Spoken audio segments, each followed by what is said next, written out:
Hello. Today I thought I'd talk about some basic physics, specifically density, which is defined as an object's mass per unit volume, and buoyancy, which is the tendency of an object to float on a fluid of greater density. So how would we go about figuring out the density of an object? Say, for example, I wanted to find out the density of this metal knife and whether it would float on this fluid of water. Now we know the density of the water is defined, or rather the gram is defined as the mass of a single cubic centimeter of water. Now the mass of this knife is easy enough to determine, but its volume is a little odd and a little misshapen, difficult to determine by just looking at or some basic measurements. But you can see it's well over 21 grams in mass, and it's probably not so large that its density is going to be low enough to float on the water, as you would expect. So, but since the volume of this is pretty difficult to determine, I went ahead and purchased these two little cubes. These two cubes are made of different metals. This one's made of aluminum, and it weighs 2.7 grams, and thus has a density of 2.7 grams per cubic centimeter. This cubic centimeter is made of tungsten and has a density of 17.8 grams per cubic centimeter. As you would imagine, neither of these will float on the water because their density is greater than water.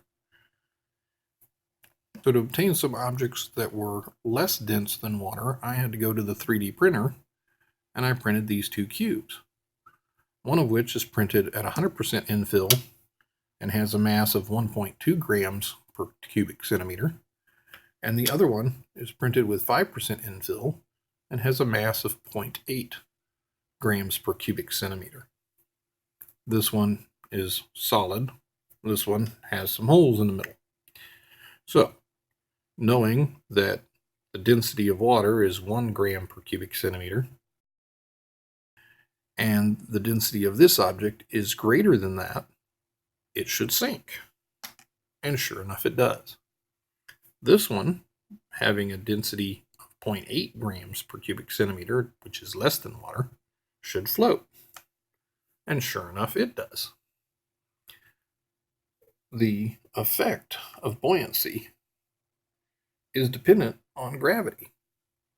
Without a gravitational field, there is no up or down, and therefore there is no sink or float. But it would be interesting to see, perhaps I can find some NASA site I can ask, what would happen if you had a volume of water with a steel ball and a cork? Now, on the ground, the steel ball will sink to the bottom of the water and the cork will float. Now, if we take those same objects and we put them in the zero or microgravity situation of the space station, I would expect that the steel ball and the cork would just sort of mull about aimlessly round about the middle of the fluid and wouldn't have a tendency to sink, quote unquote sink, or quote unquote float, because both of those terms require gravitation. So we'll ask our NASA guys and see if they ever get back to me.